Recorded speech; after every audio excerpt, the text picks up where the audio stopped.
अतुलित बलधामं हेमशैलाभदेहं दनुजवनुकृशानुं ज्ञानिनामग्रगण्यम् सकलगुणनिधानं वानराणामधीशं रघुपतिप्रियभक्तं वातजातं नमामि। रघुपतिप्रियभक्तं वातजातं नमामि। मनोजवं मारुततुल्यवेगं जितेन्द्रियं बुद्धिमतां वरिष्ठं वातात्मजं वानरयूथमुख्यं श्रीरामदूतं शरणं प्रपद्ये। श्रीरामदूतं शरणं प्रपद्ये। आज मंगलवार के दिवस संपूर्ण जगत का, विश्व का मंगल करने वाले परम श्री राम के भक्त हनुमान जी का दिवस, उनकी स्तुति से अपनी बात प्रारंभ करता हूँ और अपने सभी दर्शकों और श्रोताओं के शुभ मंगल की कामना करता हूँ। आइए अपनी बात प्रारंभ करते हैं। आज वाक्यांश नहीं, वास्तव में पूरा वाक्य ही है और वाक्य में प्रश्न है कि आखिर हम क्या कर रहे हैं। अधिकतर जो आध्यात्मिक विचारधारा के व्यक्ति हैं वो ये सोचते हैं कि मैं कौन हूँ। वो गूढ़ तत्व का चिंतन इस बात के लिए करते हैं कि मैं कौन हूँ। लेकिन मेरा चिंतन थोड़ा अलग है। मैं ये जानना चाहता हूँ कि मैं क्या कर रहा हूँ। कौन हूँ ये तो ईश्वर जाने, मुझे क्या पता। लेकिन जो मुझे पता है या जो मेरे बस में है या जिसके लिए ईश्वर ने मुझे बुद्धि दी है, मुझे उसके विषय में अवश्य विचार करना चाहिए कि आखिर मैं क्या कर रहा हूं।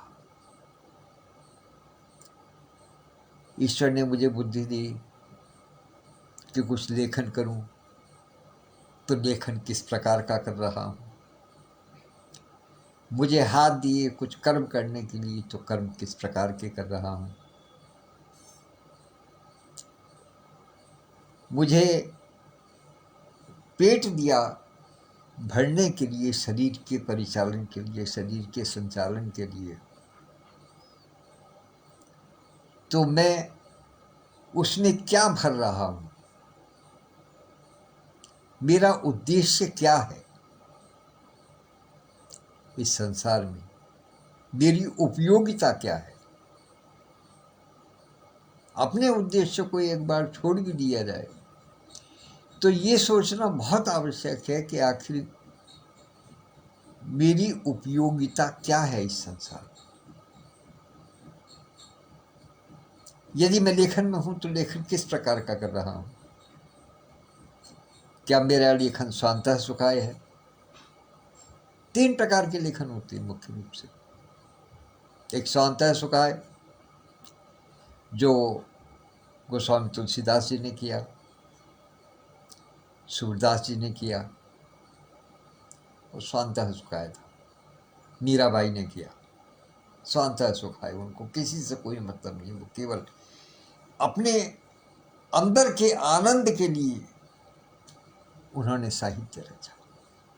अंदर के आनंद के लिए उन्होंने जो है वो रचना की, जो भी कुछ की। फिर उसके माध्यम से समाज का जो है वो समाज में कुछ अच्छी बातें फैली, समाज में वो प्रचलित हुए, समाज में प्रसारित हुए, या समाज का उद्धार हुआ उनके माध्यम से, उनकी बातों को स्मरण करके, उनको देख करके कहीं अभिरुचि पैदा हुई, कहीं रुचि पैदा हुई, वो एक अलग विषय है। लेकिन उनका जो लेखन था वो वास्तव में स्वांतः सुखाय था। एक लेखन होता है चाटुकारिता वाला, प्रशंसा वाला, कि हमारे कोई माननीय मंत्री हैं, माननीय प्रतिष्ठित व्यक्ति हैं, विशेषज्ञ हैं, वैज्ञानिक हैं, राजा हैं, मंत्री हैं, संतरी हैं, उनके लिए हम रचना करें, लेख लिखें, काव्य लिखें, एक वो रचना है। लेकिन समय आने पर इस प्रकार का लेखन अपना रुख भी बदल देता है, और तब वो लेखन सार्थकता की ओर बढ़ता है। और इसका सबसे बड़ा उदाहरण पृथ्वीराज चौहान और चंद्रवरदाई का संबंध है। कवि कुलभूषण चंद्रवरदाई द्वारा लिखा गया जितना भी काव्य है, जो भी कुछ उन्होंने जीवन भर लिखा, वो पूरी तरीके से अपने मित्र पृथ्वीराज चौहान को प्रसन्न करने के लिए लिखते रहे, एक तरीके से उनकी चरण वंदना करते रहे। किंतु जब आवश्यकता पड़ी, जब दिखाई दिया कि अब संकट में है मेरे मित्र के प्राण, तो उस समय उन्होंने पूरे इतिहास को बदल दिया, एक दोहा लिखकर कि 4 हाथ 24 गज अंगुल अष्ट प्रमाण, और ता ऊपर सुल्तान है मच्चू के चौहान। तो वो जो एक दोहा था वो उनके जीवन भर की रचनाओं पर भारी पड़ा। अर्थात कहने का तात्पर्य ये है कि जब हम समाज की भलाई के लिए कुछ करते हैं, चाहे वो काव्य की दृष्टि से करें, चाहे लेखन की दृष्टि से करें, चाहे वाचन की दृष्टि से करें, या अपने कर्मों की दृष्टि से करें, किसी भी प्रकार से करें, तो वही हमारा वास्तविक कार्य है, और वही ईश्वर द्वारा हमारे लिए उद्देश्य निर्धारित करके भेजा गया है। हम उसमें कितना सफल हो पाते हैं, कितना हम उस उद्देश्य को समझ पाते हैं, या कितना उस दिशा में हम अपने कदम बढ़ा पाते हैं, ये हम पर निर्भर करता है। और यही सोचने का समय आज है कि आखिर हम कर क्या रहे हैं। हम अपने लिए जी रहे हैं, अपनों के लिए जी रहे हैं, या समाज के लिए जी रहे हैं, या विश्व के लिए जी रहे हैं। जो हमारे काम है वो केवल हमारे लिए, ढालिए धोलिए, टीका चंदन लगा लिया, पूजा पाठ कर लिया, खा लिया, व्यापार में चले गए, नौकरी में चले गए, अपना दिन भर खटते रहे, उसके बाद में शाम को आए, फिर खाया, नाश्ता किया, खाया, बच्चों के साथ में मनोरंजन किया, उसके बाद में फिर सब सो गए, सुबह उठ के फिर वही दिनचर्या। ये सब क्या? अपने लिए। वो केवल अपने लिए कर रहे हैं, किसी से उनका कोई ताल्लुक नहीं। वो यदि बाहर निकल के व्यापार कर रहे हैं, नौकरी कर रहे हैं, तो वो भी अपने लिए, अपने परिवार के पालन के लिए, अपने पालन के लिए। लेकिन कुछ ऐसे हैं जो कि अपने लिए तो जो कुछ करते हैं सो करते ही हैं, उसके साथ में ईश्वर के लिए भी करते हैं। ईश्वर के लिए का मतलब करते बेशक अपने लिए है, लेकिन उसमें ईश्वर का ध्यान, ईश्वर का पुट भी साथ में सम्मिलित करते हैं। जैसे उदाहरण हुए रविदास, अपना काम करते रहे, कबीर हैं, रविदास हैं, ये समाज सुधारकों की श्रेणी में आ गए। इनका लेखन वास्तविक साहित्य है। वास्तविक साहित्य वो है जो कि हित के साथ है, जो समाज के हित को देखता है, उसका नाम साहित्य है। जो समाज को सुधारने की दृष्टि से आगे बढ़ता है, जो कार्य समाज को सुधारने के लिए किया जाता है, वो साहित्य है। तो एक कार्य वो भी है। अब आप कहेंगे कि इन बातों का यहाँ क्या मतलब? वास्तविक इन सब बातों का, इन सब चीज़ों का मतलब यही है, इसी पटल पर है। क्योंकि यहाँ पर हम जो भी कुछ कर रहे हैं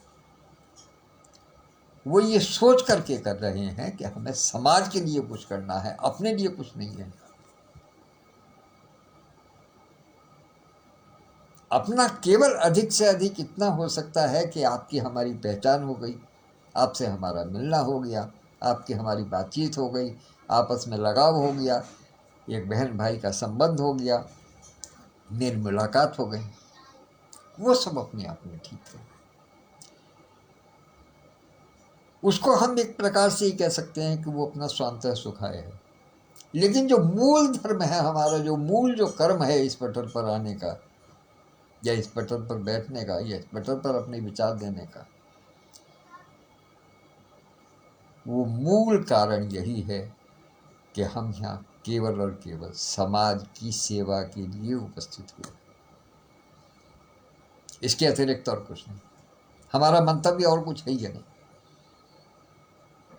समाज को देने के लिए हम कुछ उपस्थित हुए, समाज की सेवा करने के लिए उपस्थित हुए। तो यही सोचना भी हमारा धर्म बन जाता है कि हम इस बात को समझें कि हमारा कौन सा कृत्य किस श्रेणी में आता है। क्या हमारा लेखन समाज को कुछ दे रहा है, या हमारी प्रस्तुति समाज में कुछ वैचारिक उद्वेलित क्रांति पैदा कर रही है? क्या हम समाज के नए नए विशिष्ट लोगों को अपने साथ में जोड़ने में सक्षम हो पा रहे हैं?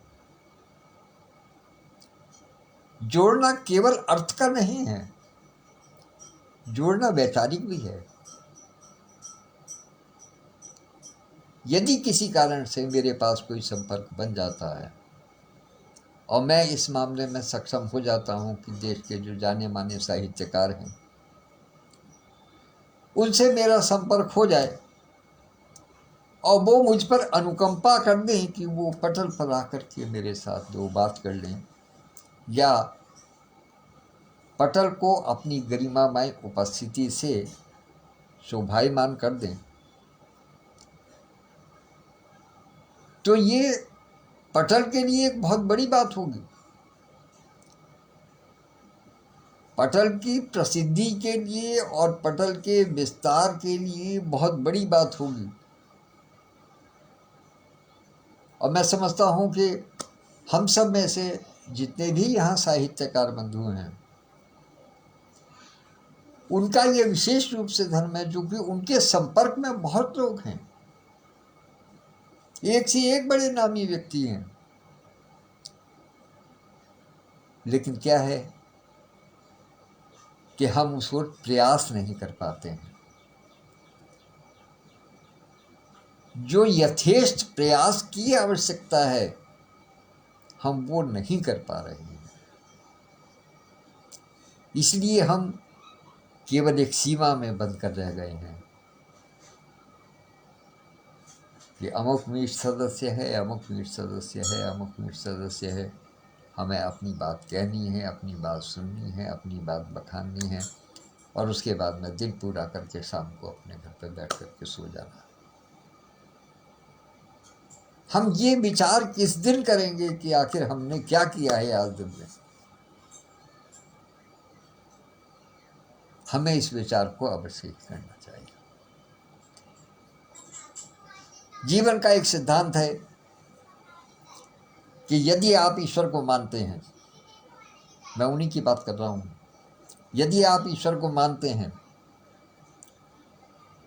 तो सवेरे उठ करके पहले ईश्वर का धन्यवाद करें कि उसने हमारी आँखों को खुलने की शक्ति प्रदान की। न जाने कितने ऐसे हैं जो रात को सोते के सोते ही रह गए, सुबह उनकी आंखों में वो शक्ति ही नहीं आई, वो चेतना ही नहीं आई कि उसको खोल सके। पहला धन्यवाद। और रात को जब सोने चलें तो केवल एक क्षण के लिए, कोई ये नहीं कि बहुत बड़ी कोई लंबी चौड़ी प्रार्थना करनी है या कोई भजन गाना है, कोई कीर्तन करना है या किसी को सुना करके कुछ कहना है। मन ही मन एक क्षण के लिए अंदर से एक भाव उठे कि हे प्रभु, आज जो भी कुछ अच्छा बुरा किया वो सब कुछ आपके अर्पण। क्योंकि हमारे पास वो तुला हो नहीं सकती कि हम जान सके कि हमने अच्छा किया कि बुरा किया, या हमने क्या किया, किस निमित्त किया, हम नहीं जानते। हमारी किस बात से किसी को लाभ हो सकता है, तो हो सकता है कि किसी को हानि भी हो गई हो। इसलिए हम इस बात का अंदाजा कभी लगा ही नहीं सकते कि हमारे किए हुए कर्म का वास्तविक फल क्या है, वो प्लस में है कि माइनस में, हम नहीं जान सकते। और ना हम जानना चाहते, और ना ईश्वर ने हमको वो बुद्धि दी कि हम उस चीज़ को जान सकें। लेकिन जहाँ तक कि हमें समझ दी है, वहाँ तक प्रयास ये करें कि हमारे किसी भी काम से, हमारी किसी भी बात से, हमारे किसी भी लेखन से, हमारे किसी भी वाचन से कभी किसी को बुरा न लगे। बस सुबह को उठ के ये धन्यवाद कि ईश्वर ने आज हमें एक दिन और दिया कुछ करने के लिए। और रात्रि में विश्राम में जाते समय बिल्कुल एकदम जिस समय अपने बेड पर लेट जाएं, अपने बिस्तर पर लेट जाएं, वो बिस्तर चाहे नर्म गद्दों का हो या कंकड़ पत्थर का हो, सड़क का हो या कहीं भी हो, सोने से पहले बस केवल इतना कि आज जो भी कुछ किया, अच्छा या बुरा, वो सब आपको अर्पण है। बस काम खत्म। फिर उसके बाद में उसका लेखा जोखा रखना, उसके अनुसार हमें फल प्रदान करना, या जिसके निमित्त हमने जो कुछ किया है उसको कुछ देना, वो फिर उस ईश्वर के हाथ में है, वो हमारे हाथ में नहीं है। और हमें उसको सोचना भी नहीं है। हमारी समझ केवल वहीं तक है कि बस अपनी जानकारी में कोई ऐसा काम ना हो जिससे कि किसी को कष्ट। यही मेरा मंतव्य था आज का। लेकिन मैं जानता हूँ कि हमारे मूर्धन्य विद्वान और जो हमारी विदुषी बहनें हैं, वो इस बिंदु पर बहुत बहुत दूर तक, बहुत गहरे तक कहीं सोच करके, कल्पना में उड़ करके या समुद्र में गहरे गोते लगा करके सीप में से मोती चुन करके लाएंगे, मैं जानता हूँ। और आने शुरू भी हो गए हैं। इसी पटल पर जो प्रातःकाल की वेला में आज का वाक्यांश करके दिया जाता है, उस पर प्रतिक्रिया के रूप में बहुत सारी प्रतिक्रियाएं मुझे मिलती हैं। मैं उन सबका आभारी हूँ इसके लिए। लेकिन मेरा एक अनुरोध भी है साथ में कि जो साथी मेरे प्रतिक्रिया इस पर दे रहे हैं, जो बहनें दे रही हैं, यदि वो समय निकाल करके केवल 2 मिनट के लिए, मैं और कुछ नहीं मांगता, दिन के 12-14 घंटे में से केवल 2 मिनट मांगता हूँ, केवल 2 मिनट के लिए जो बात वो वहाँ प्रतिक्रिया में लिख रहे हैं, उसी बात को वाचन में आकर के कह दें, तो मैं भी धन्य, मेरा पटल भी धन्य, और ये समाज भी धन्य। क्योंकि हो सकता है बहुत से लोग टिप्पणी न देख पाते हों, लेकिन यदि आप किसी चीज़ को वाचन करते हैं तो वो शब्द चूंकि ब्रह्म है, अतः वो अंतरिक्ष में भी रहेगा और यहाँ सुरक्षित भी रहेगा। लोग आपको सुन भी सकेंगे। तो ये मेरा मंतव्य है, यही मेरी आशा है और इसी के लिए मैं उपस्थित हुआ हूँ। अब आप सबसे आज्ञा चाहता हूँ, 10:30 बजे कवि के साथ कॉफ़ी पटल पर पुनः उपस्थित होऊंगा भैया जी उवाच के अंक में। और देखिए कितनी खूबसूरत बात है कि त्रिमूर्ति मेरे सामने है, और त्रिमूर्ति भी ऐसी जो कि दोनों पटलों की ओर से मुझे आशीर्वाद दे रही है। आदरणीय विद्युत प्रभा चतुर्वेदी मंजू दीदी, जो न केवल हृदयांगन संस्था की राष्ट्रीय अध्यक्ष हैं, हृदयांगन बीथिका और हृदयांगन साहित्य लोक की संयोजिका भी हैं, और साथ साथ ये आज के नवरत्न कार्यक्रम की राष्ट्रीय अध्यक्ष भी हैं। डॉक्टर सत्य होपटॉक का जो कार्यक्रम चल रहा है आज के नवरत्न, उसकी राष्ट्रीय अध्यक्ष भी हैं। मिला जुला प्रयास।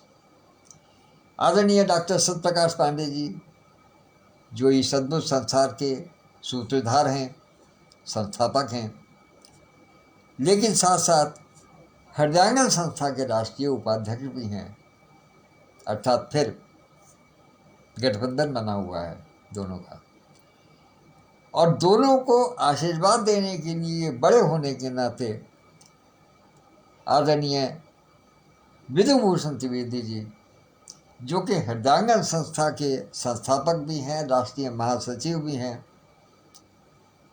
किंतु लगातार हर बार हर दिन आशीर्वाद प्रदान करते हैं हम सबको, इन पटलों को, वो भी उपस्थित हैं।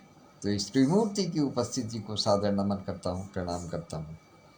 और कवि के साथ कॉफ़ी पटल पर 10:30 बजे फिर आऊँगा। तब तक के लिए मुझे आज्ञा दीजिएगा। बाद में जो भी मेरी बात को सुने, समर्थन करें तो बहुत अच्छा है, मुझे आशीर्वाद मिलेगा। धन्यवाद, नमस्कार।